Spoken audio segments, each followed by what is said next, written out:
एकीकडे विकेंद्रीकरणाची भाषा बोलायची आणि प्रत्यक्षात संरचना केंद्रीकृत ठेवायची असा विसंवाद आपल्याकडे अनेक बाबतीत आढळून येतो. प्रशासकीय कामे असोत अथवा न्यायालयीन, लोकांना वेगवेगळ्या कामासाठी मुंबईकडे धाव घेणे भाग पडते. व्यवस्थाच अशी ठेवल्यानंतर मुंबईतील नागरी यंत्रणेवरील अतिरिक्त ताण, वाढती गर्दी याबद्दल नुकतेच गळे काढून काय उपयोग.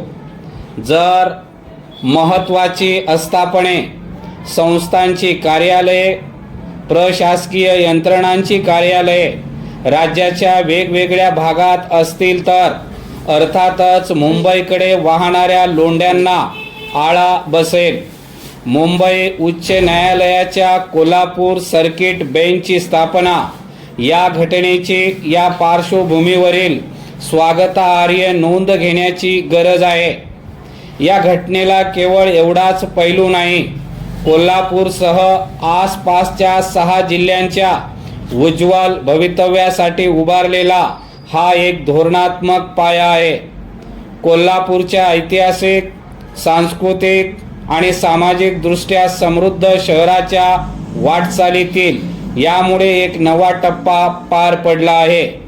43 वर्षापासून पाहिलेले स्वप्न प्रत्यक्षात अवतरले ते सरन्यायाधीश भूषण गवई यांच्यामुळे.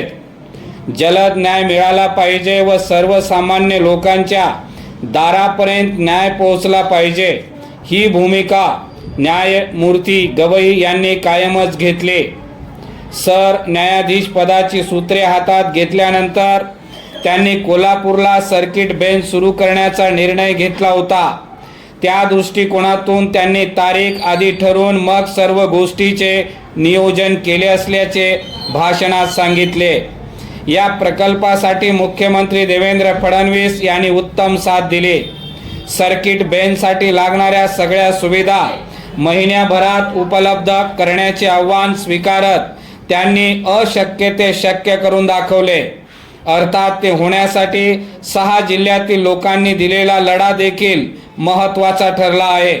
मुंबई उच्च न्यायालयाच्या सुमारे 1,03,000 चौरस किलोमीटरच्या कार्यक्षेत्रात आता कोल्हापूरसह सांगली, सातारा, सोलापूर, सिंधुदुर्ग आणि रत्नागिरी या जिल्ह्यांसाठी सर्किट बेंच एक स्वतंत्र केंद्र ठरणार आहे.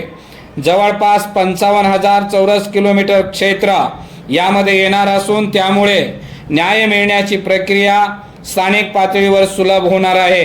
पूर्वी या 6 जिल्ह्यातील लोकांना न्यायासाठी मुंबईचे हेलपाटे मारावे लागायचे.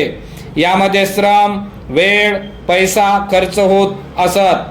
दुसरीकडे मुंबईमध्ये या सगळ्यांमुळे तेथील एकंदरीत नागरी सुविधा, पायाभूत सुविधा यांच्यावर ताण येत होता. तो ताण देखील आता कमी होईल अशी अपेक्षा आहे. कोल्हापूरला यापूर्वी संस्थान काळात उच्च न्यायालय, सर्वोच्च न्यायालय होते.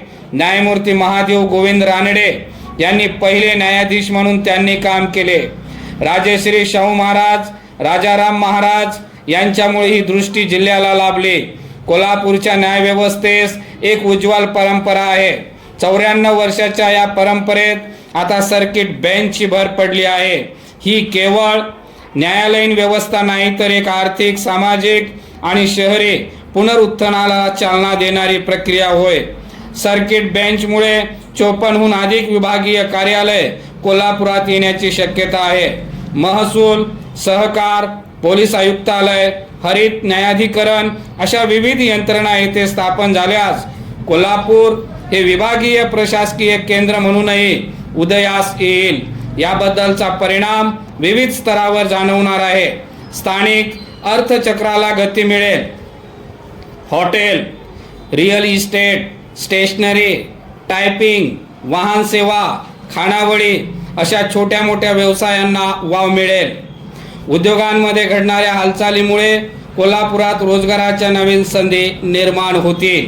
बांधकाम क्षेत्रात 25% वाढीचा अंदाज व्यक्त केला जात आहे, तर जिल्ह्याच्या जीडीपीत किमान 2% वाढ होण्याची शक्यता आहे.